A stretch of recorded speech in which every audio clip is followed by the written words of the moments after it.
We want to talk to you about a few classroom management strategies to help your classroom run smoothly. When the kids show up, it's important that they feel welcomed and that you're excited for them to be there. Make sure you welcome them with a smile, see how they're doing, make sure that it's a safe environment for them as they first enter the classroom.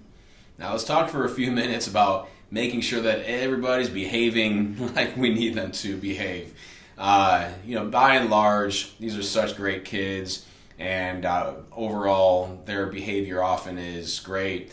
And a lot of times, honestly, the way that we set up the class and the way that we prepare the kids will usually result in what we want. Now, in regards to handling rebellion, let's be real. Human beings are rebellious people. I'm rebellious. She's rebellious. You're rebellious. So therefore, kids are going to have a rebellious tendency.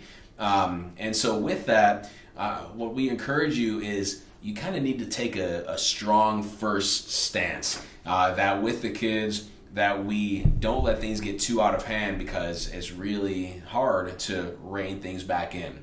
And so whereas we do have fun and things like that, we never want to let things get too wild or too rambunctious.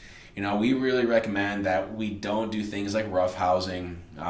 Though we are close to a lot of these people's families, children's ministry on a Sunday at Rise Church is just not really the time to do things like that. Now, if you have behavior challenges, what I would encourage you to do is to not let one or two children really derail the class. I would recommend kind of dividing and conquering, and have one teacher remove the one or two children and have a stern, and there's a way to have a stern and loving talk with them, but a very direct talk with them, telling them that their behavior will not fly. And so with that, we encourage you, set up the kids well by not letting things get too out of hand. And with our classes, it's really important that we realize, hey, we are watching out for these kids in place of their parents.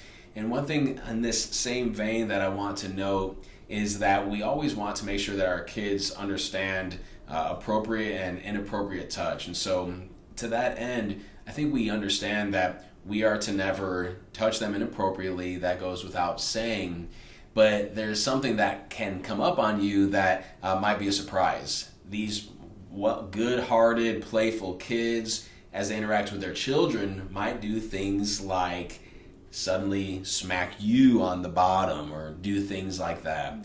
And what we want to do with that is just very kindly let them know that might be something that you do at home, but that is not something that we do on a Sunday. And so we hope that these couple of thoughts help in regards to your classroom management strategies.